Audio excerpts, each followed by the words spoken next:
Hello everyone, so this is the most confusing topic in economy, like repo rate versus reverse repo rate. ठीक है, मतलब मुझे तो कभी समझ नहीं आया. So let's understand this. Okay, so what is repo rate?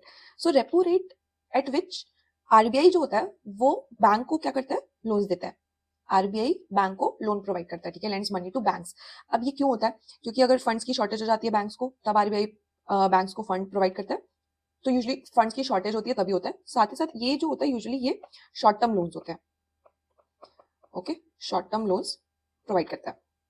Now understand what is reverse repo rate. अब इसका अपोजिट हो जाएगा कि वो रेट जिसमें बैंक्स जो होते हैं वो आरबीआई बैंक से मनी ले रहा होता है. पर अब आरबीआई को मनी की जरूरत क्यों है? तो बेसिकली अगर बैंक्स के पास जो होता है एक्सेस फंड्स होता है तो वो आरबीआई में क्या कर सकते हैं, अपने फंड्स रख सकते हैं और उससे वो लोग इंटरेस्ट ले सकते हैं. तो रिवर्स रेपो रेट में बैंक जो होता है वो आरबीआई को फंड्स देता है एंड रेपो रेट में आरबीआई जो होता है वो बैंक से क्या करता है, बैंक्स को लेंड कर रहा होता है. ठीक है, अब इसका इंपैक्ट समझ लेते हैं क्योंकि यूजुअली उससे क्वेश्चन आता है. तो अगर रेपो रेट इंक्रीज हो रहा होता है, ठीक है, तो अब समझो जब रेपो रेट इंक्रीज करता है तो रेपो रेट इंक्रीज करेगा तो बैंक क्या करेंगे, लोन नहीं लेंगे आरबीआई से. अब लोन नहीं लेंगे तो लोन्स क्या हो जाएंगे, एक्सपेंसिव हो गए.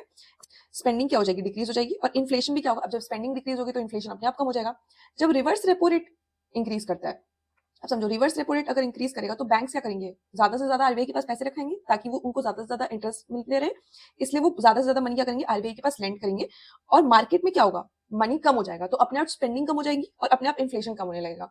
अब ये आरबीआई यूज क्यों करता है? तो आरबीआई इसको यूज करता है इन्फ्लेशन कंट्रोल के लिए, लिक्विडिटी जो मार्केट में है उसको कंट्रोल करने के लिए. बेसिकली इकोनॉमिक ग्रोथ में ये एक मॉनेटरी टूल है. So repo rate and reverse repo rate is a monetary policy tool. ठीक है, जो आरबीआई यूज करता है यूजली मनी सप्लाई को कंट्रोल करने के लिए. ठीक है, यूजली हमेशा इसमें प्रीलिम से हमेशा क्वेश्चन आते हैं, थोड़े वो होते हैं एनालिटिकल बेस्ड होते हैं, but if you understand the basics you will be able to solve those questions. Okay, yeah thank you so much for watching, bye bye.